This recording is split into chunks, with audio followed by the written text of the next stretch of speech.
ನಿನ್ನೆ ದಿವಸ ಧೇನುಕಾಸುರ, ಪ್ರಲಂಬಾಸುರ ಅವರ ವಧೆ ಕಥೆಯನ್ನು ಕೇಳಿದ್ವಿ. ಆ ಬಳಿಕ ಕೃಷ್ಣ ಮತ್ತು ಬಲರಾಮರು ಯಜ್ಞ ನಡೆಯುತ್ತಿರುವಾಗ ಆ ಯಜ್ಞದ ಯಜಮಾನತಿಯಾರಾದಂಥ ಬ್ರಾಹ್ಮಣ ಪತ್ನಿಯರ ಕಡೆಯಿಂದ ಭೋಜನವನ್ನು ತರಿಸಿಕೊಂಡು ಅದನ್ನ ಸ್ವೀಕಾರ ಮಾಡಿ ಅವರನ್ನ ಅನುಗ್ರಹಿಸಿದಂಥ ಕಥೆಯನ್ನ ನಾವು ನೋಡಿದ್ವಿ. ಅದರ ಬಳಿಕ ಈಗ ಇರುವಂತ ಕಥೆ ಅಂದ್ರೆ ಗಿರಿಯಜ್ಞ, ಇಂದ್ರನ ಯಜ್ಞದ ನಿವಾರಣೆ, ಗಿರಿಯಜ್ಞ ಮತ್ತು ಗೋವರ್ಧನ ಪರ್ವತದ ಉದ್ಧಾರದ ಕಥೆಯನ್ನ ಇವತ್ತು ನಾವು ನೋಡಬೇಕಾಗಿದೆ.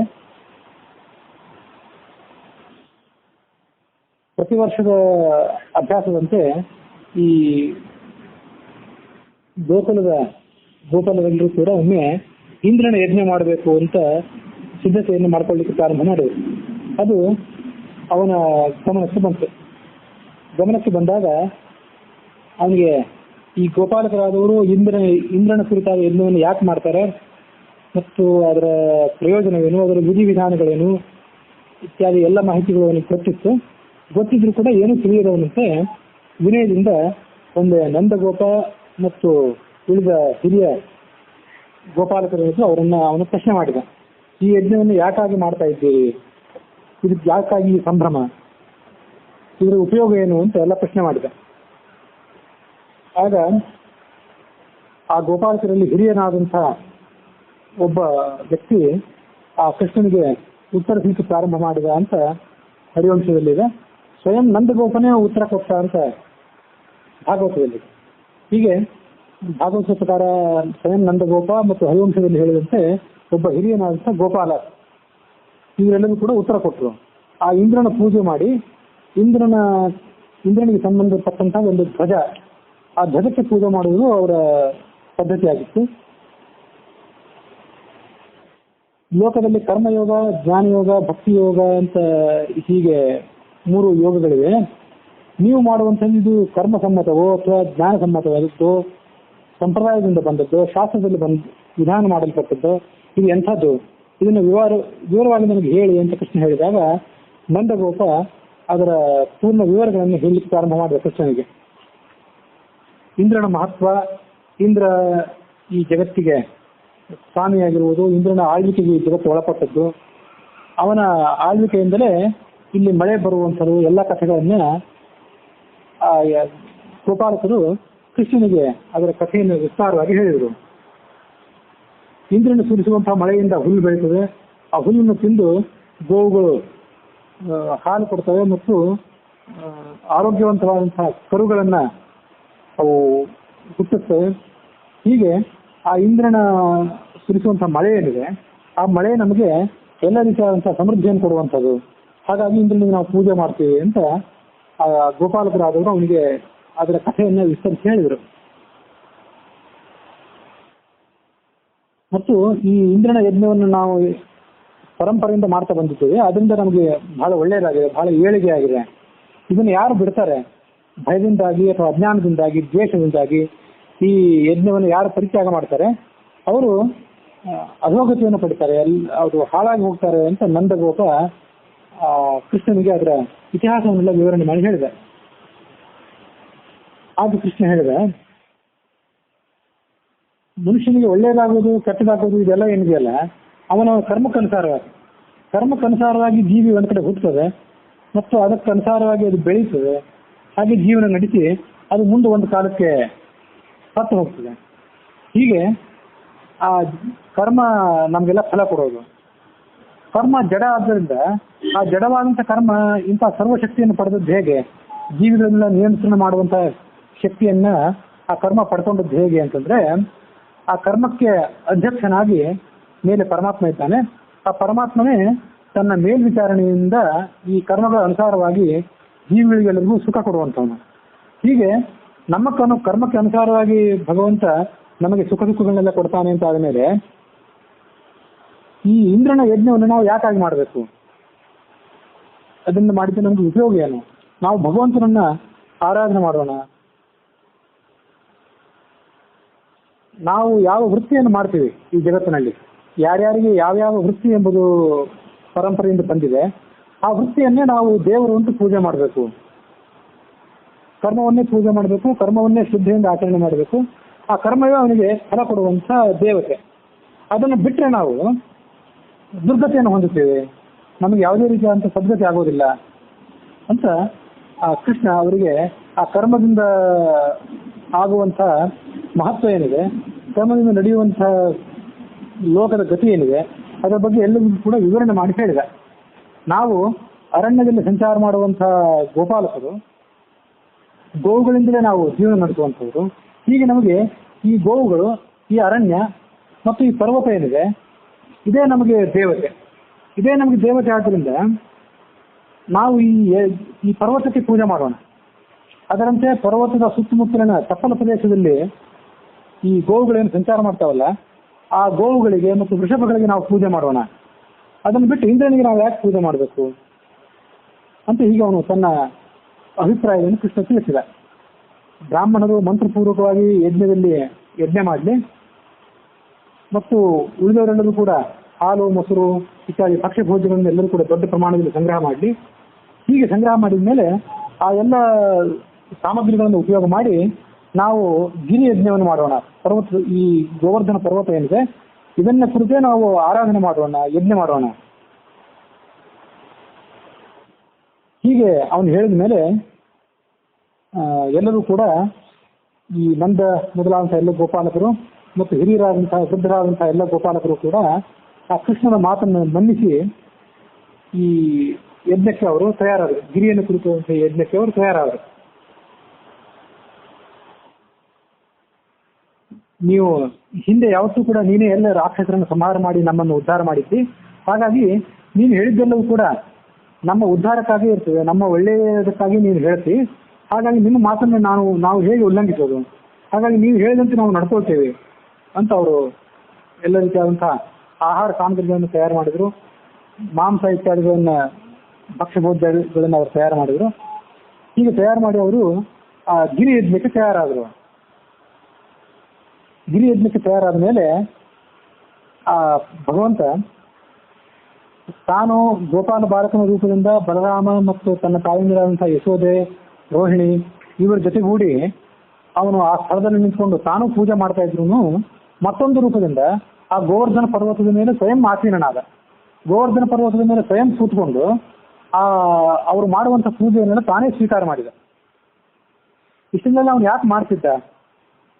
ಇಂದ್ರನಿಗೆ ಆ ಗೋಪಾಲ ಬಾಲಕರು ತಲತಲಾಂತರದಿಂದ ಏನು ಪೂಜೆ ಮಾಡ್ತಿದ್ರಲ್ಲ, ಆ ಮಾಡುವಂಥ ಪೂಜೆ ತಪ್ಪು ಅಂತ ಅವನ ಅಭಿಪ್ರಾಯ ಇತ್ತು. ಕೃಷ್ಣನ ಶುದ್ಧವಾದಂಥ ಅಭಿಪ್ರಾಯ ಏನಿತ್ತು, ಯಾಕಾಗಿ ಅವನ ಪೂಜೆಯನ್ನು ತಡೆದ ಅಂತಂದ್ರೆ, ಆ ಗೋಪಾಲ ಬಾಲಕರು ಇಂದ್ರನ ಕುರಿತಾದ ಪೂಜೆ ಏನು ಮಾಡ್ತಿದ್ರಲ್ಲ ಅದು ಮಾಡ್ತಿದ್ದು ಯುಕ್ತವಾಗೇ ಇತ್ತು. ಅವ್ರು ಮಾಡ್ತಿದ್ದು ತಪ್ಪೇನಿರಲಿಲ್ಲ. ಇಂದ್ರನ ಕುರಿತು ಪೂಜೆ ಮಾಡೋದಾಗ್ಲಿ, ಗಿರಿಯನ್ನು ಕುರಿತು ಪೂಜೆ ಮಾಡೋದಾಗ್ಲಿ, ಗೋವುಗಳಿಗೆ ಪೂಜೆ ಮಾಡೋದಾಗ್ಲಿ, ಇದೆಲ್ಲದಕ್ಕೂ ಕೂಡ ಒಂದೇ ಅರ್ಥ. ನಿಸರ್ಗದ ಪೂಜೆಯೇ ಅದಲ್ಲ. ಇಂದ್ರನು ಕೂಡ ನಿಸರ್ಗದ ಒಂದು ಭಾಗ, ಒಂದು ಪೂರ್ವ ದಿಕ್ಕಿಗೆ ಅವನ ಅಭಿಮಾನಿ ದೇವತೆ. ಹೀಗೆ ಇಂದ್ರನ ಪೂಜೆ ಅವ್ರು ಏನು ಮಾಡ್ತಿದ್ರು ಅದು ಯುಕ್ತವಾಗೇ ಇತ್ತು, ಅದೇನು ತಪ್ಪಾಗಿರ್ಲಿಲ್ಲ. ಆದರೆ ಕೃಷ್ಣ ಅದನ್ನು ಯಾಕೆ ನಿಷೇಧ ಮಾಡಿದ ಆ ಸಂದರ್ಭದಲ್ಲಿ ಅಂತಂದ್ರೆ, ಈ ಇಂದ್ರ ತಾನು ದೊಡ್ಡ ಲೋಕಪಾಲಕ ದೇವತೆ ಅಂತ ತಿಳ್ಕೊಂಡು ನನ್ನನ್ನ ಅಂದ್ರೆ ಕೃಷ್ಣನನ್ನ ಸಾಮಾನ್ಯ ಮನುಷ್ಯ ಅಂತ ತಿಳ್ಕೊಂಡು ತಿರಸ್ಕಾರ ಮಾಡಬಾರ್ದು. ಅವನಿಗೆ ಮತ್ತು ಉಳಿದ ಎಲ್ಲ ದೇವತೆಗಳಿಗೆ ನಾನು ಯಾರು, ಕೃಷ್ಣ ಅಂದ್ರೆ ಯಾರು ಅನ್ನೋದ್ರ ಬಗ್ಗೆ ಸರಿಯಾಗಿ ತಿಳುವಳಿಕೆ ಆಗಲಿ, ನನ್ನನ್ನು ಅವ್ರು ತಿರಸ್ಕಾರ ಮಾಡದೇ ಇರಲಿ ಅಂತ ಅವನು ಈ ಉದ್ದೇಶದಿಂದ ಆ ಯಜ್ಞವನ್ನು ನಿವಾರಣೆ ಮಾಡಿದ ಅಷ್ಟೇ. ವಾಸ್ತವಿಕವಾಗಿ ನೋಡಿದ್ರೆ ಇಂದ್ರನ ಯಜ್ಞ ಮಾಡುವುದೇನಿದೆ, ಇಂದ್ರನ ಪೂಜೆ ಮಾಡುವುದೇನಿತ್ತು ಅದು ಅಧರ್ಮ ಏನಾಗಿರ್ಲಿಲ್ಲ. ಹೀಗೆ ಆ ಕೃಷ್ಣನ ಉದ್ದೇಶ ಇತ್ತು. ಅದಕ್ಕಾಗಿ ಅವನು ಆ ಗಿರಿ ಯಜ್ಞವನ್ನು ನಿವಾರಣೆ ಮಾಡಿ, ಆ ಇಂದ್ರನ ಯಜ್ಞವನ್ನು ನಿವಾರಣೆ ಮಾಡಿ ಗಿರಿ ಯಜ್ಞ ಮಾಡ್ರಿ ಅಂತ ಅವನಿಗೆ ಶಾಸನ ಮಾಡಿದ. ಬ್ರಾಹ್ಮಣರ ಮೂಲಕವಾಗಿ, ವೇದಜ್ಞರಾದಂತಹ ಬ್ರಾಹ್ಮಣರ ಮೂಲಕವಾಗಿ ಅವರು ಯಜ್ಞವನ್ನು ಮಾಡಿಸಿದ್ರು.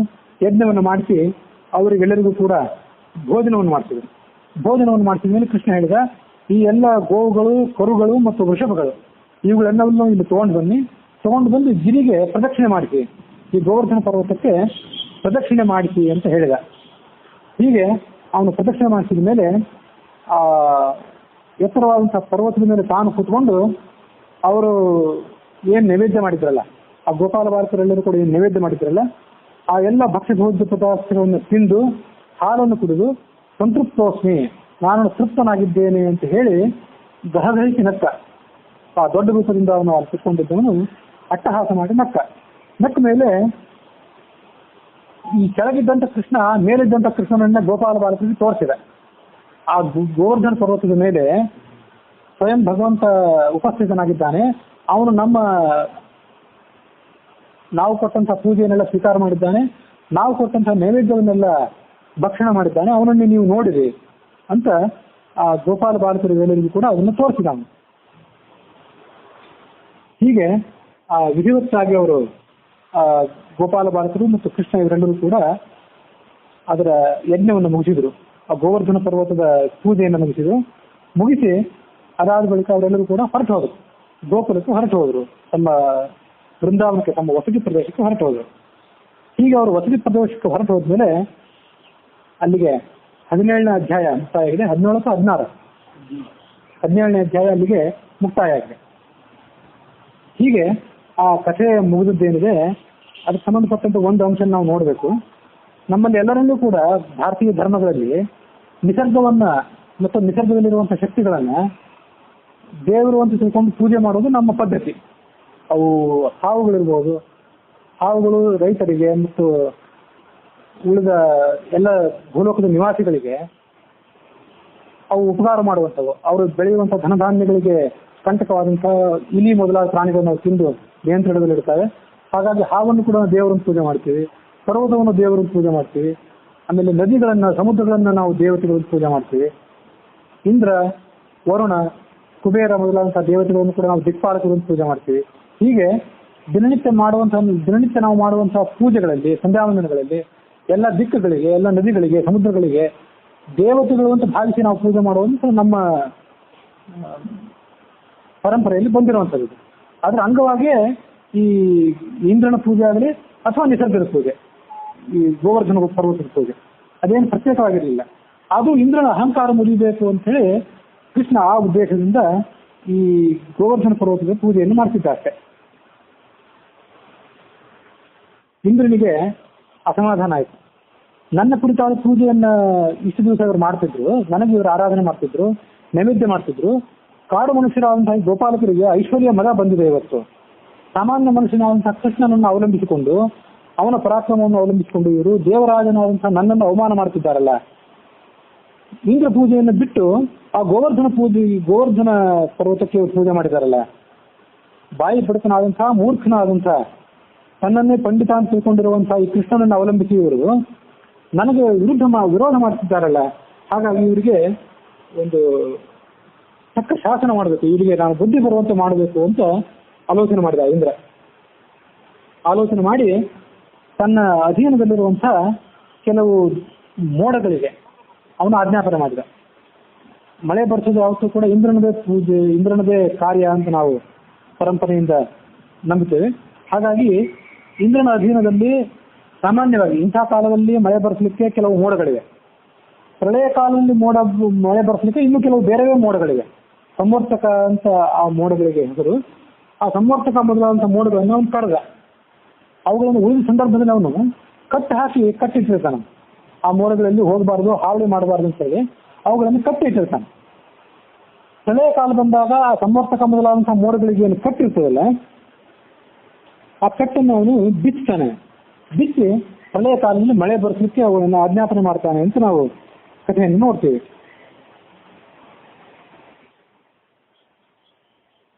ಆ ಸಂವರ್ತಕ ಮೊದಲಾದಂತಹ ದೊಡ್ಡ ದೊಡ್ಡ ಮೋಡಗಳಿಗೆ ಅವನು ಆಜ್ಞಾಪನೆ ಮಾಡಿದ ಮೇಲೆ ಅವುಗಳು ಎಲ್ಲಾ ಕಡೆ ಆ ವೃಂದಾವನದ ಮೇಲೆಲ್ಲ, ವೃಂದಾವನ ಮತ್ತು ಅದರ ಸುತ್ತಮುತ್ತಲಿನ ಎಲ್ಲಾ ಪ್ರದೇಶಗಳ ಮೇಲೆ ಅವುಗಳು ಆವರಿಸಿಕೊಂಡವು. ಆಕಾಶವನ್ನೆಲ್ಲ ಆವರಿಸಿಕೊಂಡವು.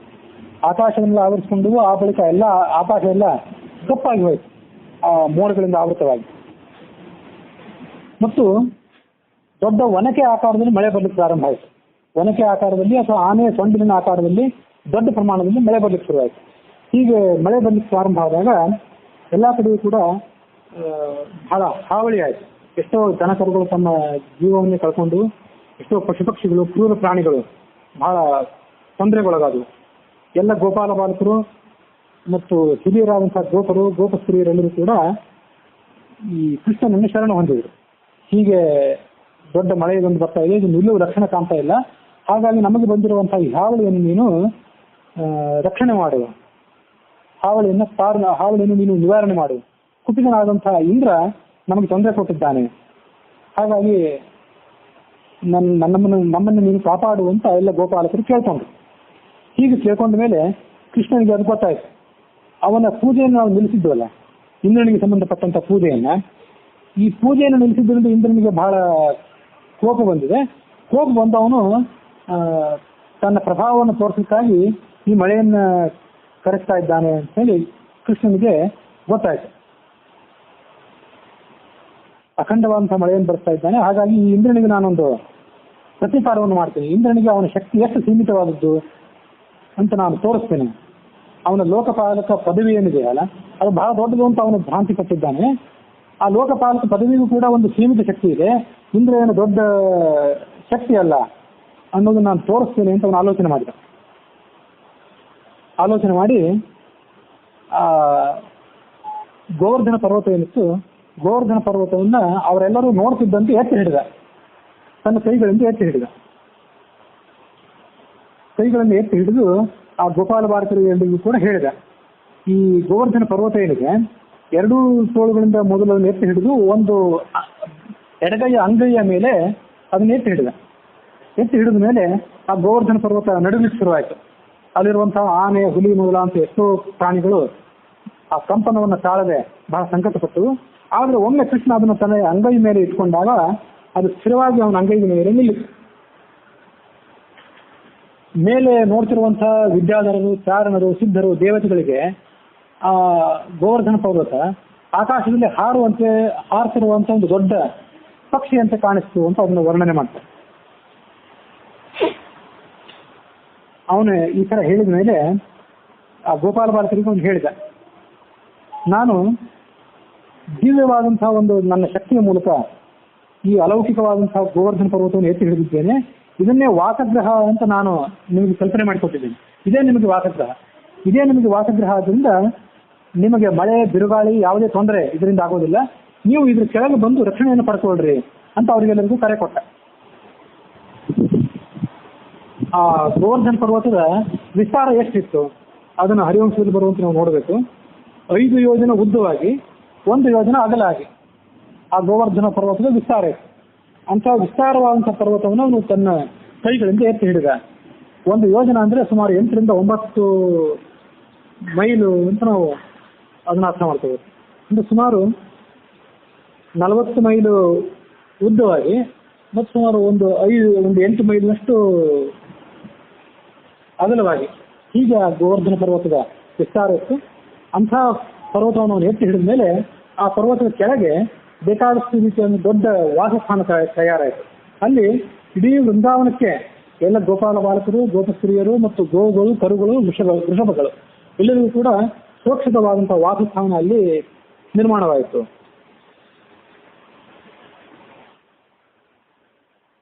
ನಮ್ಮ ಬಹಳ ಕಾಲದಿಂದ ನಾವೊಬ್ಬ ಅತಿಥಿಯನ್ನು ಭೇಟಿಯಾಗಿರೋದಿಲ್ಲ.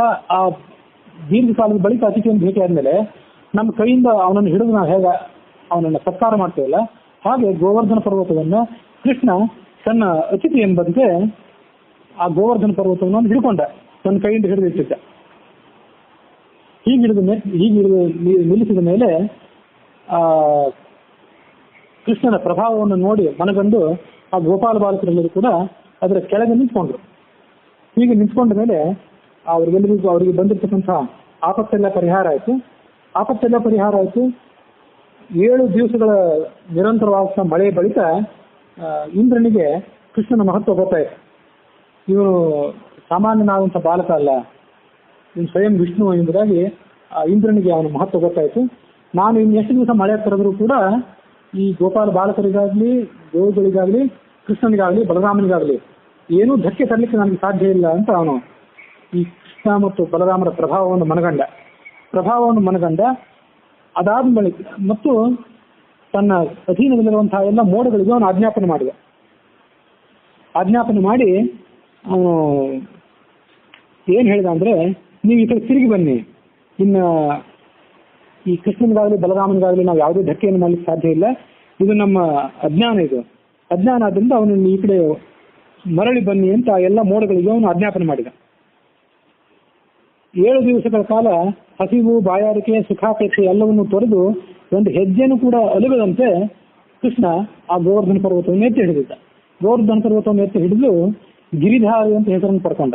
ಗಿರಿ ಅಂದ್ರೆ ಪರ್ವತ, ಗೋವರ್ಧನ ಪರ್ವತ.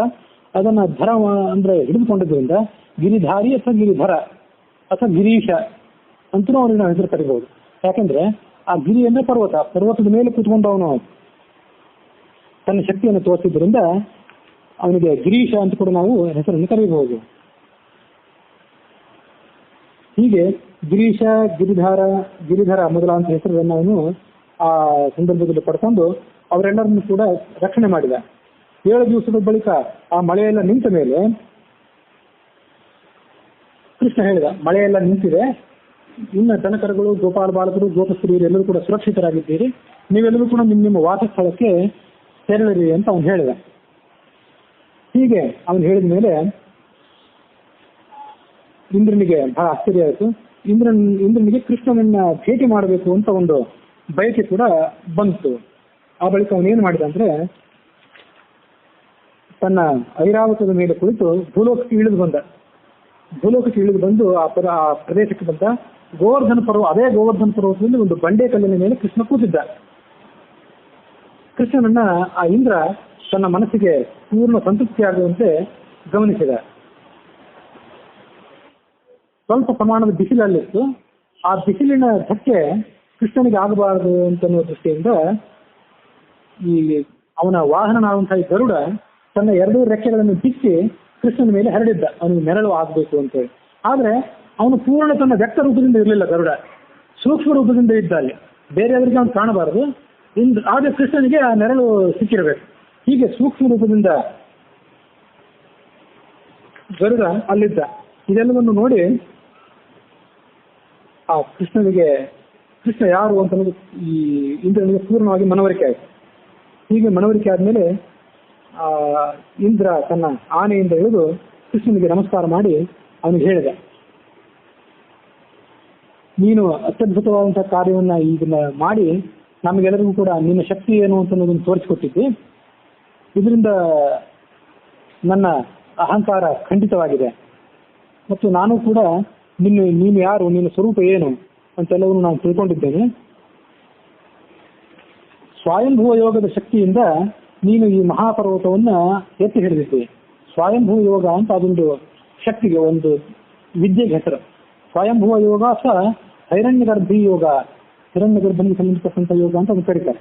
ಅದು ಆ ಶಕ್ತಿಗೆ ಮಹತ್ವ ಏನಂದ್ರೆ, ಶಕ್ತಿ ಮಹತ್ವ ಏನಂದ್ರೆ, ಬಹಳ ಭಾರವಾದಂತಹ ವಸ್ತುಗಳನ್ನು ಕೈಯಲ್ಲಿ ಹಿಡಿದ್ರೆ ಅದು ಆ ಶಕ್ತಿಯ ಮೂಲಕ ಹಗುರಾಗ್ತದೆ. ಹೀಗೆ ಸ್ವಯಂಭುವ ಯೋಗದ ಮೂಲಕ ಅಥವಾ ಹೈರಣ್ಯಗರ್ಭಿ ಯೋಗದ ಮೂಲಕ ನೀನು ಈ ಗೋವರ್ಧನ ಪರ್ವತವನ್ನು ಎತ್ತಿ ಹಿಡಿದಿದ್ದಿ ಅಂತ ಇಂದ್ರ ಕೃಷ್ಣನನ್ನು ಹೊಗಳಿದ. ಆದ್ರೆ ಅಲ್ಲಿ ವ್ಯತ್ಯಾಸ ಏನು ನಾವು ತಿಳ್ಕೊಳ್ಬೇಕಂದ್ರೆ, ನಮ್ಮಂಥವ್ರು ಅಗಸ್ತ್ಯನಂಥವ್ರು ಸಮುದ್ರವನ್ನು ಕುಡಿತಾರೆ, ಅಥವಾ ಉಳಿದ ಯಾವುದೋ ಋಷಿಗಳು ಯಾವುದೋ ಮಹಾಕಾರ್ಯವನ್ನು ಮಾಡ್ತಾರೆ. ಹಗುರವಾದಂತಹ ವಸ್ತುವನ್ನು ಭಾರವಾಗಿ ತೋರ್ಪಡಿಸ್ತಾರೆ, ಭಾರವಾದಂತಹ ವಸ್ತುವನ್ನು ಹಗುರವಾಗಿ ಮಾಡ್ತಾರೆ. ಇವರಿಗೆ ಉಳಿದವರಿಗೆಲ್ಲರಿಗೂ ಕೂಡ ಈ ಕಾರ್ಯವನ್ನು ಮಾಡಲಿಕ್ಕೆ ಇಂಥದ್ದು ಯಾವುದೋ ಒಂದು ಮಂತ್ರದ ಶಕ್ತಿ ಬೇಕು. ಅವ್ರು ಯಾವುದೋ ಒಂದು ವಿದ್ಯೆಯನ್ನು ಯಾರೋ ಒಬ್ಬರನ್ನ ಆರಾಧನೆ ಮಾಡಿ ಆ ಮೂಲಕ ಆ ವಿದ್ಯೆಯನ್ನು ಪಡ್ಕೊಂಡು ಹಾಗೆ ಇಂಥ ಶಕ್ತಿಯನ್ನು ಅವ್ರು ತೋರ್ಪಡಿಸ್ಬೇಕು. ಆದರೆ ವಿಷ್ಣು ಇಂಥ ಯಾವುದೇ ವಿದ್ಯೆಯನ್ನ ಬೇರೆ ಯಾರನ್ನೋ ಆರಾಧನೆ ಮಾಡಿ ಅವರನ್ನು ಒಲಿಸ್ಕೊಂಡು ಆ ವಿದ್ಯೆಯನ್ನು ವಶೀಕರಿಸಿಕೊಂಡು ಇಂಥ ಸಿದ್ಧಿಯನ್ನು ಅವನು ತೋರಿಸಬೇಕಾಗಿಲ್ಲ. ಇದು ಅವನದು ಸ್ವಾಭಾವಿಕವಾದಂಥ ಶಕ್ತಿ. ಸ್ವಯಂಭುವ ಯೋಗ, ಹಿರಣ್ಯಗರ್ಭಿ ಯೋಗ ಅಂತ ಇಂದ್ರ ಹೊಗಳಿದ್ರು ಕೂಡ ಅದು ಕೇವಲ ಹೊಗಳಿಕೆ ಅಂತ ಅರ್ಥ ಮಾಡಬೇಕು. ಕೃಷ್ಣನ್ ಇದು ಸ್ವಾಭಾವಿಕವಾದ ಶಕ್ತಿ ಅಂತ ನಾವು ಅಲ್ಲಿ ಅರ್ಥ ಮಾಡ್ಕೊಳ್ಬೇಕು. ಹೀಗೆ ಆ ಕೃಷ್ಣನಿಗೆ ಅವನು ತನ್ನ ಶಕ್ತಿಯನ್ನು ತೋರಿಸಿ ಅವನು ಏನು ಮಾಡಿದ ಅಂದ್ರೆ, ಕೃಷ್ಣನನ್ನ ಗೋವಿಂದ ಅನ್ನುವ ಸ್ಥಾನದಲ್ಲಿ ಪಟ್ಟಾಭಿಷೇಕ ಮಾಡಿದ. ಸ್ವರ್ಗದಿಂದ ಕಾಮಧೇನು ಮೊದಲಾದಂತಹ ಆಕಳುಗಳು ಅಲ್ಲಿಗೆ ಬಂದಿತ್ತು. ಅಲ್ಲಿಗೆ ಬಂದಂತಹ ಎಲ್ಲ ಆಕಳುಗಳು ಕೂಡ ಆ ಕೃಷ್ಣನ ಮೇಲೆ ಕ್ಷೀರಾಭಿಷೇಕ ಮಾಡಿದವು. ಮತ್ತು ಇಂದ್ರ ತನ್ನ ಆನೆಯಾದಂತಹ ಐರಾವತ ಏನಿತ್ತಲ್ಲ, ಐರಾವತದ ಸೊಂಡಿಲಿನಲ್ಲಿ ಗಂಗಾ ನದಿ ನೀರನ್ನು ತರಿಸಿದ. ಗಂಗಾ ಮೊದಲಾದಂತಹ ಪವಿತ್ರ ನದಿಗಳ ನೀರನ್ನು ತರಿಸಿ ಕೃಷ್ಣನಿಗೆ ಅದರ ಮೂಲಕ ಪಟ್ಟಾಭಿಷೇಕ ಮಾಡಿ ಅವನಿಗೆ ಗೋವಿಂದ ಅಂತ ಹೆಸರು ಬರುವಂತೆ ಮಾಡಿದ ಅಂತ ನಾವು ನೋಡ್ತೀವಿ. ಗೋ ಅಂದ್ರೆ ಆಕಳಗಳು ಅಂತ ಅರ್ಥ, ಭೂಮಿ ಅಂತ ಒಂದು ಅರ್ಥ ಇದೆ, ಮತ್ತು ವೇದಗಳು ಅಂತ ಅರ್ಥ ಇದೆ. ಹೀಗೆ ಅನೇಕ ರೀತಿಯಾದಂತಹ ಅರ್ಥಗಳು ಗೋ ಅನ್ನೋ ಶಬ್ದಕ್ಕೆ ಇದೆ. ಹಾಗಾಗಿ ಅವುಗಳಿಗೆ, ವೇದಗಳಿಗೆ ಅಧಿಪತಿ, ಗೋವುಗಳಿಗೆ ಅಧಿಪತಿ, ಈ ಭೂಮಿಗೆ ಅಧಿಪತಿ, ಹೀಗೆಲ್ಲ ಸಂಪೂರ್ಣ ಜಗತ್ತಿಗೆ ಅಧಿಪತಿ ಆದ್ದರಿಂದ ನಿಜವಾದ ಅರ್ಥದಿಂದ ಅವನು ಗೋವಿಂದ ಅಂತ ಕರೆಸಿಕೊಂಡ. ಭಾಗವತದಲ್ಲಿ ಬರುವಂತೆ ಇಂದ್ರ ತಾನು ಈ ಮಳೆಗಾಲದ 4 ಮಾಸಗಳಿಗೆ ಅಧಿಪತಿಯಾಗಿರ್ತಾನೆ. ಆ 2 ಮಾಸಗಳನ್ನ ನಾನು ನನಗಾಗಿ ಇಟ್ಕೊತೀನಿ, ಉಳಿದ 2 ಚಳಿಗಾಲದ 2 ಮಾಸಗಳನ್ನ ನಿನಗಾಗಿ ಕೊಡ್ತೀನಿ, ನೀನು ಆ ಮಾಸಗಳಿಗೆ ಅಧಿಪತಿ ಆಗು ಅಂತ ಇಂದ್ರ ಈ ಉಪೇಂದ್ರ ಅನಿಸಿಕೊಂಡಂತಹ ಕೃಷ್ಣನಿಗೆ ಹೇಳಿ ಅವನಿಗೆ ಪಟ್ಟಾಭಿಷೇಕ ಮಾಡಿದ ಅಂತ ನಾವು ಆ ಕಥೆಯನ್ನು ನೋಡ್ತೀವಿ. ಭಾಗವತದಲ್ಲಿ ಬರುವಂತೆ ಕಾಮಧೇನುವು ತನ್ನ ಸಂತಾನದೊಂದಿಗೆ ಸ್ವರ್ಗದಿಂದ ಇಳಿದು ಬಂದು ಅವನಿಗೆ ನಮಸ್ಕಾರ ಮಾಡಿ ಅಭಿಷೇಕ ಮಾಡಿತು. ಅಭಿಷೇಕ ಮಾಡಿ ಗೋವಿಂದ ಅನ್ನೋ ಸ್ಥಾನದಲ್ಲಿ ಅವನಿಗೆ ಪಟ್ಟಾಭಿಷೇಕ ಮಾಡಿದ್ರು ಅಂತ ನೋಡ್ತೀವಿ. ಗೋವಿಂದ ಅನ್ನೋ ಹೆಸರನ್ನ ಆವಾಗ ಇಂದ್ರ ಕೃಷ್ಣನಿಗೆ ಕೊಟ್ಟ ಅಂತ ನಾವು ಅಲ್ಲಿ ಕಾಣಿಸುವಂತೆ ತೋರಿಸ್ತದೆ. ವಾಸ್ತವಿಕವಾಗಿ ಗೋವಿಂದ ಅನ್ನೋ ಶಬ್ದ ಆವಾಗ ಬಂದದ್ದಲ್ಲ, ಮೊದಲಿಂದಲೂ ಗೋವಿಂದ ಅನ್ನೋ ಶಬ್ದ ಕೃಷ್ಣನಿಗೆ ಇದ್ದೇ ಇತ್ತು. ಗೋವಿಂದ ಅನ್ನೋ ಶಬ್ದದಿಂದ ಅವನು ವಾಚನೆ ಆಗಿದ್ದ. ಆ ಹೆಸರು ಆವಾಗ ಪ್ರಚಲಿತಕ್ಕೆ ಬಂತಷ್ಟೇ. ಆ ಹೆಸರನ್ನ ಇಂದ್ರ ಹೆಚ್ಚಾಗಿ ಬಳಕೆಗೆ ತಂದ ಅಂತ ನಾವು ಅದನ್ನ ಅರ್ಥೈಸ್ಕೊಳ್ಬೇಕು. ಹರಿವಂಶದಲ್ಲಿ ಬಂದಿರುವಂತೆ ಆ ಹಸುಗಳು, ಕಾಮಧೇನು ಮೊದಲಾದ ಹಸುಗಳು ಸ್ವರ್ಗಲೋಕದಿಂದ ಇಲ್ಲಿಗೆ ಬಂದಿರಲಿಲ್ಲ. ಅವು ಕೇವಲ ಸಂದೇಶವನ್ನು ಕಳಿಸಿದ್ದು ಅಷ್ಟೇ. ನಮಗೆಲ್ಲರಿಗೂ ನೀನೇ ಅಧಿಪತಿ, ನಿನ್ನ ಪ್ರಭಾವದಿಂದಾಗಿ ನಾವೆಲ್ಲರೂ ಸುರಕ್ಷಿತವಾಗಿದ್ದೇವೆ ಅಂತ ಹೇಳಿ ಆ ಗೋವುಗಳು ಸಂದೇಶ ಕಳಿಸಿದ್ದವು ಅಂತಿದೆ. ಭಾಗವತದಲ್ಲಿ ಆ ಗೋವುಗಳೇ ಬಂದಿದ್ದವು ಅಂತಿದೆ. ಅಹಂ ಶಿಲೆಯೆಂದೋ ದೇವಾನಾಂ ತ್ವಂ ಗವಾಂ ಇಂದ್ರತಾಂಗತಃ ಗೋವಿಂದ ಇತಿ ಲೋಕಸ್ವಾಂ ಸೋಷ್ಯಂತಿ ಭೂಮಿ ಶಾಶ್ವತಂ. ನಾನು ದೇವತೆಗಳಿಗೆ ಇಂದ್ರ, ನೀನು ಗೋವುಗಳಿಗೆ ಇಂದ್ರ. ಗೋವುಗಳು ಅಂದ್ರೆ ಬರೇ ದನಕರಗಳು ಅಂತ ಅರ್ಥ ಅಲ್ಲ. ಗೋವುಗಳು ಅಂದ್ರೆ ವೇದಗಳು, ಭೂಮಿ, ಸ್ವರ್ಗ ಎಲ್ಲದಕ್ಕೂ ಕೂಡ ನೀನೇ ಇಂದ್ರ. ನನ್ಗಿಂತ ಮುಖ್ಯನಾದಂಥ ಇಂದ್ರ ನೀನು. ಶ್ರಾವಣ ಮಾಸದಿಂದ ಆರಂಭಿಸಿ 4 ತಿಂಗಳುಗಳು ನನಗಾಗಿ ಮೀಸಲಿದ್ದವು ಇಂದ್ರ ಕೃಷ್ಣನಿಗೆ ಹೇಳಿದ. ಹರಿವಂಶದಲ್ಲಿ ಬರುವಂತಹ 19ನೇ ಅಧ್ಯಾಯದಲ್ಲಿ ಆ ಮೊದಲನೆಯ ಶರತ್ಕಾಲದ 2 ಮಾಸಗಳನ್ನು ನಿನಗೆ ನಾನು ಬಿಟ್ಟು ಕೊಡ್ತೇನೆ, ಹಾಗಾಗಿ ಆ ಮಾಸದಲ್ಲಿ ನಿನ್ನ ಪೂಜೆಯಾಗಲಿ ಅಂತ ಇಂದ್ರ ಆ ಮೂಲಕ ಶಾಸನ ಮಾಡಿದ. ಇಂದ್ರ ಮತ್ತು ಗೋವಿಂದ ಇವರಿಬ್ಬರ ನಡುವಿನ ಪ್ರಭಾವವನ್ನು ತೋರಿಸುವಂತ ಈ ಕಥೆ ಏನಿದೆ, ಇದನ್ನ ಯಾರು ಕಥೆಯನ್ನು ಕೇಳ್ತಾರೆ, ಇಂದ್ರನ ಮಹತ್ವವನ್ನು ಯಾರು ತಿಳ್ಕೊತಾರೆ ಮತ್ತು ಗೋವಿಂದನ ಮಹತ್ವವನ್ನು ಯಾರು ತಿಳ್ಕೊತಾರೆ, ಅವರು ಮುಂದೆಂದೂ ಕೂಡ ಈ ಇಂದ್ರನ ಮತ್ತು ಗೋವಿಂದನ ಪೂಜೆಯನ್ನು ಮಾಡ್ತಾ ಮಹಾಧಾರ್ಮಿಕರು ಅಂತ ಅನಿಸ್ಕೊಳ್ತಾರೆ. ಅವರೆಂದೂ ಕೂಡ ನೀತಿಯ ಮತ್ತು ಧರ್ಮದ ಸ್ಥಾನದಿಂದ ಪತಿತರಾಗುವುದಿಲ್ಲ. ಹೀಗೆ ಆ ಕಥೆಯನ್ನು ನಾವು ಹೇಳಿದ. ಮತ್ತೊಂದು ಕಥೆಯನ್ನು ನಾವು ಅಲ್ಲಿ ನೋಡ್ತೀವಿ. ನಾನು ಬಂದಂತಹ ಮೊದಲನೇ ಕಾರ್ಯ ಅಂದ್ರೆ ಏನು, ನಿನ್ನ ಪ್ರಭಾವವನ್ನು ಮನಗಂಡು ಇಲ್ಲಿ ಬಂದಿದ್ದೇನೆ. 2ನೇ ಕಾರ್ಯ ನಂದು ಇಲ್ಲಿ ಯಾತಕ್ಕೆ ಬಂದಿದ್ದೇನೆ ಅಂತಂದ್ರೆ, ಈಗಾಗಲೇ ನೀನು ಬೇಕಾದಷ್ಟು ರಾಕ್ಷಸರನ್ನು ಸಂಹಾರ ಮಾಡಿದ್ದಿ. ಇನ್ನು ಮುಂದೆ ಬರುವಂತಹ ರಾಕ್ಷಸರನ್ನ ಕೇಶಿ, ಅರಿಷ್ಟಾಸುರ, ವೃಷಭಾಸುರ ಮೊದಲಾದಂಥ ರಾಕ್ಷಸರಿದ್ದಾರೆ, ಅವರನ್ನು ನೀನು ಕೊಲ್ಲಬೇಕಾಗಿದೆ. ಕಂಸನನ್ನು ಕೊಲ್ಲಬೇಕಾಗಿದೆ. ಮತ್ತು ಅದೆಲ್ಲದಕ್ಕಿಂತ ಹೆಚ್ಚಾಗಿ ನನಗೊಬ್ಬ ಮಗ ಭೂಲೋಕದಲ್ಲಿ ಹುಟ್ಟಿದ್ದಾನೆ, ಅಥವಾ ನಾನೇ ಒಂದು ಅಂಶದಿಂದ ಭೂಲೋಕದಲ್ಲಿ ಹುಟ್ಟಿದ್ದೇನೆ, ಅವನನ್ನು ನೀನು ಕಾಪಾಡಬೇಕು ಅಂತ ಆ ಇಂದ್ರ ಈ ಕೃಷ್ಣನಿಗೆ ವಿನಂತಿ ಮಾಡಿದ. ಅವನು ಯಾರು ಅಂದ್ರೆ ಅರ್ಜುನ. ಕುಂತಿಯಲ್ಲಿ, ನಿನ್ನ ಸೋದರತ್ಯ ಅಂತ ಕುಂತಿಯಲ್ಲಿ ನನ್ನ ಅಂಶದಿಂದ ಒಬ್ಬ ಮಗ ಹುಟ್ಟಿದ್ದಾನೆ ಅರ್ಜುನ ಅಂತೇಳಿ. ಅವನು ಮಹಾಪರಾಕ್ರಮಿಯಾಗಿದ್ದೇನೆ. ಕುರು ವಂಶದಿಂದ ಅವನು ಹುಟ್ಟಿದ್ದಾನೆ. ನೀವಿಬ್ರು ಕೂಡಿ ಯುದ್ಧ ಮಾಡಿದ್ರೆ ಈ ಭೂಮಿಗೆ ಸಂಬಂಧಪಟ್ಟಂತ ಎಲ್ಲ ಭೂಭಾರ ಏನಿದೆ ಅದೆಲ್ಲವೂ ಕೂಡ ನಾಶ ಆಗ್ತದೆ. ಹಾಗಾಗಿ ನೀನು ಯಾವತ್ತೂ ಕೂಡ ಅವನಿಗೆ ಸಹಾಯಕನಾಗಿರ್ಬೇಕು. ಇಂದ್ರ ಕೃಷ್ಣನಲ್ಲಿ ಕೇಳಿದಂತಹ ಮಾತು ಇಲ್ಲೆಲ್ಲೋ ಒಂದ್ ಕಡೆ ಇದೆ. ಕೃಷ್ಣ, ನೀನು ಮಲ್ಕೊಂಡಿರ್ಲಿ, ನೀನು ನಿನ್ನ ಪತ್ನಿಯರ ಜೊತೆ ಏಕಾಂತದಲ್ಲಿರ್ಲಿ, ಅಥವಾ ನೀನು ಧರ್ಮ ಕಾರ್ಯದಲ್ಲಿ ಇರಲಿ, ಬೇರೆ ಯಾವುದೇ ಕಾರ್ಯದಲ್ಲಿದ್ರೂ ಕೂಡ, ಎಲ್ಲೇ ಇದ್ರೂ ಕೂಡ, ಹೇಗೆ ಇದ್ರೂ ಕೂಡ, ಅರ್ಜುನ ಎಲ್ಲೇ ಇರಲಿ, ನೀನೆಲ್ಲೇ ಇರಲಿ, ಅರ್ಜುನನ ಮೇಲೊಂದು ನಿಮ್ದು ಗಮನ ಯಾವತ್ತೂ ಕೂಡ ಇರಬೇಕು. ಅರ್ಜುನನಿಗೆ ನೀನು ಯಾವತ್ತೂ ಕೂಡ ರಕ್ಷಣೆ ಕೊಡಬೇಕು ಅಂತ ಹೇಳಿ ಆ ಕೃಷ್ಣನನ್ನ ಇಂದ್ರ ಪ್ರಾರ್ಥನೆ ಮಾಡಿದ. ಹೀಗೆ ಪ್ರಾರ್ಥನೆ ಮಾಡಿ ಅವನ ಮೂಲಕ ಒಂದು ವಚನವನ್ನು ತಗೊಂಡ. ಆಗ ಗೋವಿಂದ ಅನ್ನುವಂಥ ಪದವಿಯಲ್ಲಿ ಪಟ್ಟಾಭಿಷಿಕ್ತನಾದಂತಹ ಆ ಕೃಷ್ಣ ಆ ಇಂದ್ರನಿಗೆ ಹೇಳಿದ, ನಿನ್ನ ದರ್ಶನದಿಂದ ನಾನಿವತ್ತು ಸುಪ್ರೀತನಾಗಿದ್ದೇನೆ. ನೀನು ಎಲ್ಲ ಕೆಲಸವನ್ನು ಏನು ಹೇಳಿದ್ವಿ ಇಲ್ಲಿ ತನಕ ಹೇಳಿದ್ದಿ, ಈ ಎಲ್ಲ ಕೆಲಸಗಳನ್ನು ನಾನು ಈಡೇರಿಸ್ತೀನಿ, ಎಲ್ಲ ರಾಕ್ಷಸನ್ನು ಸಂಹಾರ ಮಾಡ್ತೀನಿ. ಮತ್ತು ನಿನ್ನ ಮಗನಾದಂತಹ ಅರ್ಜುನನನ್ನ ನಾನೀಗಾಗಲೇ ಬಲ್ಲೆ, ನನಗೆಲ್ಲ ಕಥೆ ಗೊತ್ತದು. ನನ್ನ ಸೋದರತ್ತೆ ಆದಂಥ ಕುಂತಿಯಲ್ಲಿ ಧರ್ಮರಾಜ ಹುಟ್ಟಿದ್ದು, ಭೀಮಸೇನ ಹುಟ್ಟಿದ್ದು, ಅರ್ಜುನ ಹುಟ್ಟಿದ್ದು ಮತ್ತು ನಕುಲ ಸಹದೇವರು ಹುಟ್ಟಿದ್ದು. ಹೀಗೆ ಎಲ್ಲ ರೀತಿಯಾದಂಥ ಕಥೆಗಳು ನನಗೆ ಗೊತ್ತಿದೆ. ಹೀಗೆ ಎಲ್ಲ ರೀತಿಯಾದಂಥ ಕಥೆಗಳು ನನಗೆ ಗೊತ್ತಿರೋದ್ರಿಂದ ಒಂದು ಯೋಗ್ಯವಾದಂಥ ಕಾಲದಲ್ಲಿ ನಾನು ಅವರನ್ನು ಸಮೀಪಿಸ್ತೀನಿ, ಅವರನ್ನು ಸಮೀಪಿಸಿ ಅವರನ್ನು ರಕ್ಷಣೆ ಮಾಡ್ತೀನಿ. ಮತ್ತು ಮಹಾಭಾರತ ಯುದ್ಧದಲ್ಲಿ ಅವರ ಎಲ್ಲರ ಮೂಲಕ ಯುದ್ಧ ಮಾಡಿಸಿ ಆ ಬಳಿಕ ಆ ಪಂಚಪಾಂಡವರನ್ನ ಸುರಕ್ಷಿತರನ್ನಾಗಿ ಮಾಡಿ ಅವರು ಕೂದಲು ಕೊಂಕದಂತೆ ಮಾಡಿ ಅವರನ್ನು ಯಾರೂ ಕೊಂದಿರಬಾರ್ದು. ಉಳಿದೆಲ್ಲವರ ಹತ್ಯೆ ಆಗಬೇಕು, ಅದು ಪಂಚಪಾಂಡವರಿಗೆ ಮಾತ್ರ ಏನೂ ಆಗಿರಬಾರ್ದು. ಹೀಗೆ ಮಾಡಿ ಕುಂತಿ ಬೆಳಿಗ್ಗೆ ಅವರನ್ನು ತಗೊಂಡು ಹೋಗಿ ಕೊಡ್ತೇನೆ. ನಾನು ನನ್ನ ಸೋದರತ್ತೆ ಆದಂತಹ ಅವರ ತಾಯಿ ಆದಂತಹ ಕುಂತಿಗಳಿಗೆ ಅವರೆಲ್ಲರನ್ನೂ ಕೂಡ ನಾನು ಹೋಗಿ ಮುಟ್ಟಿಸ್ತೇನೆ.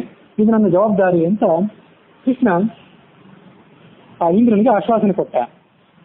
ಆಶ್ವಾಸನೆ ಕೊಟ್ಟ ಮೇಲೆ ಇಂದ್ರ ಸ್ವರ್ಗಲೋಕಕ್ಕೆ ಹೊರಟು ಹೋದ. ಆಮೇಲೆ ಹರಿವಂಶದ 19ನೇ ಅಧ್ಯಾಯ, ಹರಿವಂಶದ ವಿಷ್ಣು ಪರ್ವದ 19ನೇ ಅಧ್ಯಾಯ ಮುಗಿದಿದೆ. ಭಾಗವತದಲ್ಲಿ ಮತ್ತೊಂದು ಕಥೆ ಇದೆ. ಈ ಗೋವರ್ಧನ ಪರ್ವತವನ್ನು ಎತ್ತಿ ಹಿಡಿದ್ನಲ್ಲ ಕೃಷ್ಣ, ಇದೆಲ್ಲ ಆದ್ಮೇಲೆ ಅವರೆಲ್ಲರಿಗೂ ಬಹಳ ಆಶ್ಚರ್ಯ ಆಯ್ತು. ಈ ನಮ್ಮ ಬಾಲಕ, ಇಷ್ಟು ಚಿಕ್ಕ ಬಾಲಕ 7 ದಿವಸಗಳ ಪರ್ಯಂತವಾಗಿ ಒಂದೇ ಕೈಯಿಂದ ಈ ಗೋವರ್ಧನ ಪರ್ವತವನ್ನು ಎತ್ತಿ ಹಿಡಿದಿದ್ನಲ್ಲ, ಇವನು ಯಾರು? ನಮ್ಮಂತಹ ಮೂರ್ಖರಾದಂತಹ ಗೋಪಾಲರ ನಡುವೆ ಇವನು ಹುಟ್ಟಬಾರದಿತ್ತು. ಇವನೇನು ಕಡಿಮೆ ಕಾರ್ಯಗಳನ್ನು ಮಾಡಿದ್ನು? ತೀರಾ ಸಣ್ಣವನಿದ್ದಾಗಲೇ ಇವನು ತೂತನಿಯನ್ನ ಕೊಂದು ಹಾಕಿದ. ಗಾಡಿಯ ಕೆಳಗೆ ಮಲ್ಕೊಂಡಿದ್ದವನು ಆ ಗಾಡಿಯನ್ನ ನುಚ್ಚು ನೂರು ಮಾಡಿದ. ತೃಣಾವರ್ತನ ಪ್ರಸಂಗವನ್ನು ನೋಡಬೇಕು. ತೃಣಾವರ್ತನನ್ನ ನಾಶ ಮಾಡಿದಾಗ ಇವನಿಗೆ ಕೇವಲ 1 ವರ್ಷ ಇತ್ತು. ಬಿರುಗಾಳಿ ರೂಪದಲ್ಲಿ ಬಂದಂಥ ಆ ತೃಣಾವರ್ತನವನ್ನು ಕೊಂದು ಹಾಕಿದ. ಯಮಲಾರ್ಜುನ ವೃಕ್ಷಗಳನ್ನ, ಮತ್ತಿ ವೃಕ್ಷಗಳನ್ನು ಇವನು ಬೇರು ಸಮೇತ ಕಿತ್ತು ಹಾಕಿದ. ಬಕಪಕ್ಷಿಯನ್ನು ಸಂಹಾರ ಮಾಡಿದ. ಆಮೇಲೆ ಆ ದುಷ್ಟವಾದಂತಹ ಕಾಳಿಯ ಸರ್ಪವನ್ನು ಇವನು ನಿಗ್ರಹಿಸಿದ. ಧೇನುಕಾಸುರನನ್ನು ಸಂಹಾರ ಮಾಡಿದ. 7 ವರ್ಷದ ಬಾಲಕ ಅಂತ ಇವನು ಕಾಣಿಸ್ತಾನೆ, ಆದ್ರೆ ಮಹಾಪರ್ವತವನ್ನು ಇವನು ಎತ್ತಿ ಹಿಡಿದಿದ್ದಾನೆ. ಇವನು ಯಾರು? ಹೀಗೆ ಇವನು ಯಾರು ಅಂತ ಹೀಗೆಲ್ಲ ಅವನು ಪ್ರಶ್ನೆ ಮಾಡಿದಾಗ ಆಗ ನಂದಗೋಪ ಹೇಳಿದ, ಹಿಂದೆ ನನಗೆ ಈ ನನ್ನ ಮಗನ ಬಗ್ಗೆ, ನನ್ನ ಮಗನ ನಾಮಕರಣ ಮಾಡಲಿಕ್ಕೆ ಬಂದಂತಹ ಗರ್ಗ ಅನ್ನುವ ಹೆಸರಿನ ಆಚಾರ್ಯರು ಅವನ ಸ್ವರೂಪವನ್ನು ತಿಳಿಸಿದ್ರು. ಕೃತಯುಗದಲ್ಲಿ ಇವನು ಬಿಳಿ ಬಣ್ಣದಿಂದ ಹುಟ್ಟುತ್ತಾನೆ, ದ್ವಾಪರ ಯುಗದಲ್ಲಿ, ತ್ರೇತಾಯುಗದಲ್ಲಿ ಹಳದಿ ಬಣ್ಣದಿಂದ ತ್ರೇತಾಯುಗದಲ್ಲಿ ಕೆಂಪು ಬಣ್ಣದಿಂದ ಹುಟ್ಟುತ್ತಾನೆ, ದ್ವಾಪರ ಯುಗದಲ್ಲಿ ಹಳದಿ ಬಣ್ಣದಿಂದ ಮತ್ತು ದ್ವಾಪರ ಯುಗದ ಅಂತ್ಯದಲ್ಲಿ ಕೃಷ್ಣ ಬಣ್ಣದಿಂದ ಹುಟ್ಟುತ್ತಾನೆ. ಇವನು ಸ್ವಯಂ ವಿಷ್ಣುವೇ ಅನ್ನುವ ದೃಷ್ಟಿಯನ್ನು ಅನ್ನೋ ಕಥೆಯಲ್ಲೆಲ್ಲ ಆ ನಮ್ಮ ಆಚಾರ್ಯರಾದಂತಹ ಗರ್ಗರು ನನಗೆ ಹೇಳಿದ್ರು. ಹಾಗಾಗಿ ಇವನು ನಾರಾಯಣನೇ ಆಗಿದ್ದಾನೆ. ಹೀಗೆ ಆ ನಂದಗೋಪ ತನ್ನ ಜ್ಞಾನವನ್ನೆಲ್ಲ, ತನಗೆ ಇರುವಂತಹ ತಿಳುವಳಿಕೆಯನ್ನ ಆ ಗೋಪಾಲ ಬಾಲಕರಿಗೆ ತಿಳಿಸಿದ ಮೇಲೆ ಅವರು ಕೃಷ್ಣನನ್ನು ಪ್ರಶಂಸಿದ್ರು. ಹರಿವಂಶದಲ್ಲಿ ಬರುವಂತೆ ಅವ್ರು ಯಾರು, ನೀನು ಯಾರು ಅಂತ ಅವನನ್ನು ಕೇಳಿದ್ರು. ಕೇಳಿದಾಗ ಆ ಕೃಷ್ಣ ಏನು ಹೇಳಿದ ಅಂದ್ರೆ, ನಿಮಗೆ ಸದ್ಯದಲ್ಲಿ ನಾನು ಏನನ್ನು ಕೂಡ ಹೇಳೋದಿಲ್ಲ, 20ನೇ ಅಧ್ಯಾಯದಲ್ಲಿ ಬರುವಂತ ಕಥೆ ಅದು. ಸದ್ಯದಲ್ಲಿ ನಾನೇನು ಮಹಿಮೆಗಳನ್ನು ತೋರಿಸಿದ್ದೇನೆ ಆ ಮಹಿಮೆಗಳನ್ನ ಯಥಾವತ್ತಾಗಿ ನೀವು ಆನಂದಿಸಿ ಸುಮ್ಮನೆ ಇರಿ. ಆದರೆ ಇದರ ಬಗ್ಗೆ ಹೆಚ್ಚಿನದೇನನ್ನು ನೀವು ಕೇಳಲಿಕ್ಕೆ ಹೋಗಬೇಡಿ. ಸಂದರ್ಭದಲ್ಲಿ ಒಂದು ನಿರ್ದಿಷ್ಟವಾದಂಥ ಸಂದರ್ಭ ಬಂದಾಗ ನನ್ನನ್ನು ನೀವು ಯಾರು ಅಂತ ತಿಳ್ಕೊಳ್ತೀರಿ. ಹಾಗೆ ಅಲ್ಲಿ ತನಕ ನೀವು ಪ್ರತೀಕ್ಷೆ ಮಾಡಿ ಅಂತ ಕೃಷ್ಣ ಅವರಿಗೆ ಹೇಳಿದ. ಹೀಗೆ ಹೇಳಿದ ಬಳಿಕ ಅವರೆಲ್ಲರೂ ಕೂಡ ಅವನ ಮಾತನ್ನು ಕೇಳಿ ಸುಮ್ಮನೆ ಆಗಿತ್ತು. ಎಷ್ಟೋ ಜನರಿಗೆ ಅವನು ಅಲೌಕಿಕ ಮಹಿಮಾವಂತನಾದಂತಹ ಭಗವಂತನೇ ಅಂತ ಗೊತ್ತಾಗಿತ್ತು, ಮತ್ತೆ ಕೆಲವರಿಗೆ ಅವನು ಯಾರು ಅಂತ ನಮಗೆ ಗೊತ್ತಾಗಿರ್ಲಿಲ್ಲ. ಹೀಗೇನಿದ್ರು ಕೂಡ ಅವನೊಬ್ಬ ಸಾಮಾನ್ಯವಾದಂಥ ಬಾಲಕ ಅಲ್ಲ ಅನ್ನೋದಂತೂ ಎಷ್ಟೋ ಜನರಿಗೆ ಗೊತ್ತಾಗಿತ್ತು. ಹೀಗೆ ಅವನು ಹೇಳಿದ್ಮೇಲೆ ಎಲ್ಲರೂ ಕೂಡ ಸುಮ್ಮನೆ ಆಗಿತ್ತು. ಅದು ಕಳೆದ ಬಳಿಕ ಒಮ್ಮೆ ಶರತ್ಕಾಲ ಬಂತು. 20ನೇ ಅಧ್ಯಾಯದಲ್ಲಿ ಬರುವಂತ ಕಥೆಯ ಪ್ರಕಾರ ಶರತ್ಕಾಲದಲ್ಲಿ, ಚಳಿಗಾಲದ ಕಾಲದಲ್ಲಿ ಈ ಕೃಷ್ಣ ಏನ್ ಮಾಡಿದ ಅಂದ್ರೆ, ಗೋಪಾಲಕರ ನಡುವೆ ಅವರ ಮನರಂಜನೆಗಾಗಿ ಒಂದು ಸ್ಪರ್ಧೆಯನ್ನು ಏರ್ಪಡಿಸಿದ. ಈ ಕೊಬ್ಬಿದಂತ ಗೂಳಿಗಳೇನಿರ್ತಾವಲ್ಲ, ಆ ಗೂಳಿಗಳ ನಡುವೆ ಅವನು ಪರಸ್ಪರ ಕಾಳಗವನ್ನು ಏರ್ಪಡಿಸಿದ್ದ. ಗೂಳಿಗಳು ಮತ್ತು ಆ ಗೋಪಾಲಕರ ನಡುವೆ ಬಲಿಷ್ಠರಾದಂತಹ ಗೋಪಾಲಕರು ಆ ಗೂಳಿಗಳ ಜೊತೆ ಸ್ಪರ್ಧೆಯನ್ನ ಮಾಡಬೇಕಾಗಿತ್ತು.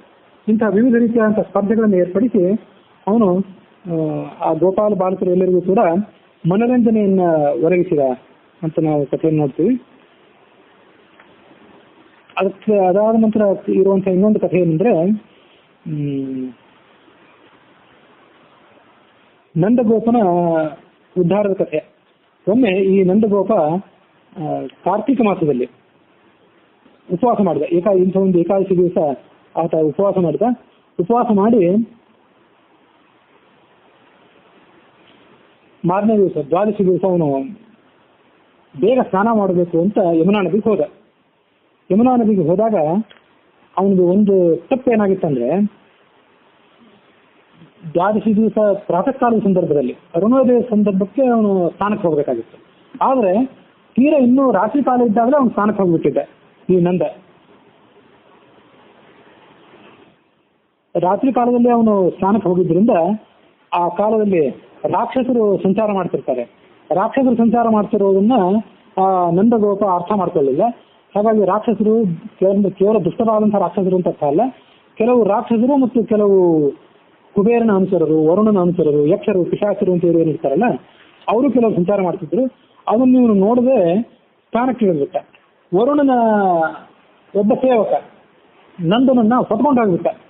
ಹೊತ್ಕೊಂಡು ಹೋಗಿ ಆ ವರುಣನ ಸಮೀಪಕ್ಕೆ ಹೋಗಿ ಇಟ್ಬಿಟ್ಟ. ಸ್ನಾನಕ್ಕೆ ಹೋಗಿರ್ತಕ್ಕಂಥ ಈ ನಂದ ಅಲ್ಲಿ ತಿರುಗಿ ಬರದೇ ಇರುವುದನ್ನು ನೋಡಿ ಈ ಗೋಪಾಲ ಬಾಲಕರು ಕೂಡ ಬಹಳ ದುಃಖ ಆಯ್ತು.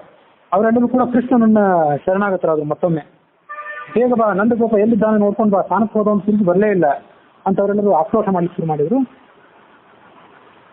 ಅವನಿಗೆ ಅದು ಗೊತ್ತಾಯ್ತು ಕೃಷ್ಣನಿಗೆ. ಕೂಡಲೇ ಅವನು ವರುಣ ದೇವನ ಬಳಿಗೆ ಹೋದ, ವರುಣ ಲೋಕಕ್ಕೆ ಹೋದ. ವರುಣ ಲೋಕಕ್ಕೆ ಬಂದದನ್ನು ನೋಡಿ ಆ ವರುಣನಿಗೆ ಬಹಳ ಸಂತೋಷ ಆಯಿತು. ಕಾರ್ತಿಕ ಪಕ್ಷದ ಶುಕ್ಲ ಏಕಾದಶಿ, ಶುಕ್ಲ ಪಕ್ಷದ ಏಕಾದಶಿ ಅಂತ ಇಲ್ಲಿ ಮಾಹಿತಿ ಇದೆ. ವರುಣನಿಗೆ ಕೃಷ್ಣ ಬಂದದ್ದನ್ನು ನೋಡಿ ಬಹಳ ಸಂತೋಷ ಆಯಿತು. ಆ ಕೃಷ್ಣನಿಗೆ ಮಹಾಪೂಜೆಯನ್ನು ಸಲ್ಲಿಸಿದ. ಮಹಾಪೂಜೆಯನ್ನು ಸಲ್ಲಿಸಿ, ನಿನ್ನ ದರ್ಶನದಿಂದಾಗಿ ನನ್ನ ಜನ್ಮ ಸಾರ್ಥಕ ಆಗಿದೆ, ನಿನ್ನ ಪಾದ ಕಮಲಗಳಿಗೆ ಪೂಜೆ ಮಾಡುವಂತಹ ಅವಕಾಶ ಸಿಕ್ತು, ನನ್ನ ಮೂರ್ಖನಾದಂತಹ ಒಬ್ಬ ಸೇವಕ ಇವತ್ತು ಒಂದು ತಪ್ಪು ಮಾಡಿಬಿಟ್ಟಿದ್ದಾನೆ, ತಿಳಿಯದೆ ನಿನ್ನ ತಂದೆ ಆದಂತಹ ನಂದಗೋಪನನ್ನ ನನ್ನ ಈ ಜಗತ್ತಿಗೆ, ನನ್ನ ಈ ಲೋಕಕ್ಕೆ ತಂದಿದ್ದಾನೆ, ಅವನು ಇಲ್ಲೇ ಇದ್ದಾನೆ, ಅವನಿಗೇನು ತೊಂದರೆ ಆಗಿಲ್ಲ, ನೀನು ಅವನು ಕರ್ಕೊಂಡು ಹೋಗು, ನಮ್ಮೆಲ್ಲರ ಮೇಲೆ ಕೂಡ ಅನುಗ್ರಹ ಮಾಡುವಂತ ಆ ವರುಣ ಕೃಷ್ಣನನ್ನ ಪ್ರಾರ್ಥನೆ ಮಾಡಿದ. ಕೃಷ್ಣನ ಪ್ರಾರ್ಥನೆ ಮಾಡಿದ ಮೇಲೆ ಕೃಷ್ಣ ನಂದಗೋಪನ ಜೊತೆಗೆ, ತನ್ನ ತಂದೆ ಆದಂತಹ ನಂದಗೋಪನ ಜೊತೆಗೆ ಅಲ್ಲಿಂದ ಮೇಲೆ ಬಂದು ಈ ವೃಂದಾವನಕ್ಕೆ ಬಂದ. ಅದನ್ನ ನೋಡಿದ ಮೇಲೆ ಆ ಕೃಷ್ಣನ ಪ್ರಭಾವವನ್ನು ಮನಗಂಡು ಆ ಗೋಪಾಲ ಬಾಲಕರೆಲ್ಲರೂ ಕೂಡ ಅವನನ್ನ ಸರ್ವೇಶ್ವರ ಅಂತ ನಿರ್ಧಾರ ಮಾಡಿಕೊಂಡು ಅವನಿಗೆ ನಮಸ್ಕಾರ ಮಾಡಿದ್ರು. ಮತ್ತು ನಂದಗೋಪ ತಿರುಗಿ ಬಂದಿದ್ದನ್ನು ನೋಡಿ ಬಹಳ ಆಶ್ಚರ್ಯಪಟ್ಟರು. ಈ ಗೋಪಾಲ ಬಾಲಕರೇನಿದ್ದಾರೆ ಇವರನ್ನು ಹೀಗೆ ಬಿಟ್ರೆ ಇವರು ಅಜ್ಞಾನಿಗಳಾಗೇ ಉಳಿತಾರೆ, ನನ್ನ ಸ್ವರೂಪವನ್ನು ಇವರು ಸರಿಯಾಗಿ ತಿಳ್ಕೊಳ್ಳೋದಿಲ್ಲ, ಹಾಗಾಗಿ ಇವರಿಗೆ ನನ್ನ ಸ್ವರೂಪ ಏನು ಅಂತ ನಾನು ತಿಳಿಸ್ಬೇಕು ಅಂತ ಅವನು ಆಲೋಚನೆ ಮಾಡಿ ಆ ಗೋಪಾಲ ಬಾಲಕರಿಗೆ ಅತಿ ದೀರ್ಘವಾದಂತಹ ದೂರದ ಲೋಕಗಳಲ್ಲಿ ತನ್ನ ಸ್ವರೂಪ ಏನಿರ್ತದಲ್ಲ ಆ ಸ್ವರೂಪವನ್ನೆಲ್ಲ ಅವನು ತೋರಿಸಿದ, ಅವ್ರನ್ನೆಲ್ಲ ಕರ್ಕೊಂಡು ಹೋಗಿ ತೋರಿಸಿದ ಅಂತ ಮಾಹಿತಿ ಇದೆ. ಅದಲ್ಲದೆ ಅದೇ ಆಸುಪಾಸಿನಲ್ಲಿ ಈ ವೃಂದಾವನ ಮತ್ತು ನಂದಗೋಕುಲಗಳು ಮತ್ತು ಮಥುರೆ ಏನಿತ್ತಲ್ಲ ಇವುಗಳ ನಡುವೆ ಅತಿ ಸಮೀಪದಲ್ಲಿ ಒಂದು ಬ್ರಹ್ಮ ಹೃದ ಅಂತ ಹೆಸರಿನ ಒಂದು ದಿವ್ಯವಾದಂತಹ ಜಲಾಶಯ, ಹೆಸರು ಬ್ರಹ್ಮ ಹೃದ ಅಂತ ಹೇಳಿ, ಅಲ್ಲಿ ಕರ್ಕೊಂಡು ಹೋಗಿ ಅವರನ್ನು ಆ ಗೋಪಾಲ ಬಾಲಕರನ್ನು ಅಲ್ಲಿ ಮುಳುಗಿಸಿದ ಮೇಲೆ ಅವರು ಒಳಗೆ ಮುಳುಗಿದಾಗ ಅವರಿಗೆ ಭಗವಂತನ ಒಂದು ದಿವ್ಯವಾದಂತಹ ಸ್ವರೂಪ ಕಾಣಿಸ್ತು. ಅಲ್ಲಿ ಚತುರ್ಮುಖ ಬ್ರಹ್ಮ ಇದ್ದ, ಉಳಿದೆಲ್ಲ ದೇವತೆಗಳಿದ್ರು, ಸಕಲ ಚರಾಚರವಾದಂತಹ ಜಗತ್ತೇ ಅಲ್ಲಿತ್ತು, ಕೃಷ್ಣನೂ ಅಲ್ಲಿದ್ದ. ಹೀಗೆ ಅವರೆಲ್ಲರೂ ಅದನ್ನು ನೋಡಿ, ಆ ಕೃಷ್ಣನನ್ನು ನೋಡಿ ಪರಮ ಆಶ್ಚರ್ಯ ಭರಿತರಾದರು. ಆ ಬ್ರಹ್ಮ ಹೃದ ಯಾವುದು ಅಂದ್ರೆ ಹರಿವಂಶದಲ್ಲಿ ಆ ಮಾಹಿತಿ ಇಲ್ಲ. ಮುಂದೆ ಈ ಅಕ್ರೂರ ಕೃಷ್ಣನನ್ನ ನಂದಗೋಕುಲದಿಂದ ಮಥುರೆಗೆ ಕರ್ಕೊಂಡು ಹೋಗ್ಬೇಕು ಅಂತ ಬರ್ತಾನಲ್ಲ ಕಂಸನ ಆಜ್ಞೆಯನ್ನು ಪಡೆದು, ಆಗ ರಾಮಕೃಷ್ಣನನ್ನ ರಥದಲ್ಲಿ ಕೂಡಿಸ್ಕೊಂಡು ಅವನು ಮಥುರೆಗೆ ಹೋಗ್ತಿರ್ತಾನೆ. ಸಾಯಂಕಾಲದ ಸಮಯ ಆಗಿದೆ, ನಾನು ಸ್ನಾನ ಮಾಡಿ ದೇವತಾ ಪೂಜೆಯನ್ನು ಮಾಡ್ತೀನಿ, ನೀವು ಇಲ್ಲೇ ಕೂತಿರ್ಲಿ ಅಂತ ಅವನು ಹೇಳ್ತಾನೆ. ಅವರಲ್ಲೇ ಕೂತಿದ್ದಾಗ ಅದೇ ಬ್ರಹ್ಮಹೃದಯದಲ್ಲಿ ಆ ಅಕ್ರೂರ ಮುಳುಗಿದಾಗ ಅಲ್ಲಿ ಕೃಷ್ಣ ಬಲರಾಮರಿಗೆ ಅವನಿಗೆ ಕಾಣಿಸ್ತಾರೆ, ಬ್ರಹ್ಮಾದಿ ದೇವತೆಗಳು ಕಾಣಿಸ್ತಾರೆ. ಇವ್ರು ಇಲ್ಲಾಕೆ ಬಂದ್ರು ಅಂತ ಅವನ ಆಶ್ಚರ್ಯದಿಂದ ಆ ರಥದ ಕಡೆ ನೋಡ್ತಾನೆ, ಅಲ್ಲೂ ಅವ್ರು ಕಾಣಿಸ್ತಾರೆ. ಹಾಗಾಗಿ ಅವನಿಗೆ ಆವಾಗ ಆ ರಥದಲ್ಲಿರುವಂತಹ ಈ ಬಲರಾಮಕೃಷ್ಣರೇ ಈ ಸಮುದ್ರದಲ್ಲಿ ಈ ಸರೋವರದಲ್ಲಿ ನನಗೆ ಕಾಣಿಸಿದ್ದಾರೆ, ಇವರು ಇಂಥ ಅಚಿಂತ್ಯಾದ್ಭುತ ಶಕ್ತಿ ಉಳ್ಳವರು ಅಂತ ಅಕ್ರೂರನಿಗೆ ಮನವರಿಕೆ ಆಗ್ತದೆ ಅಂತ ನಾವು ಕಥೆಯನ್ನು ಮುಂದೆ ನೋಡ್ತೀವಿ.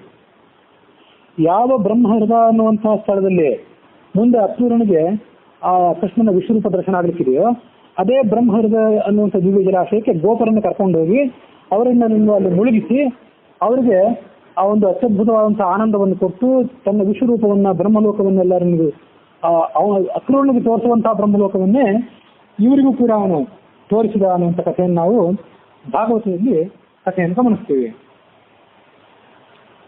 ಅಲ್ಲಿಗೆ ಭಾಗವತದ ದಶಮ ಸ್ಕಂದದ 29ನೇ ಅಧ್ಯಾಯ ಮುಗಿದಿದೆ ಮತ್ತು ಹರಿವಂಶದ ಪೂರ್ವಾರ್ಧದ ವಿಷ್ಣು ಪರ್ವದ 20ನೇ ಅಧ್ಯಾಯ ಅಲ್ಲಿಗೆ ಮುಗಿದಿದೆ.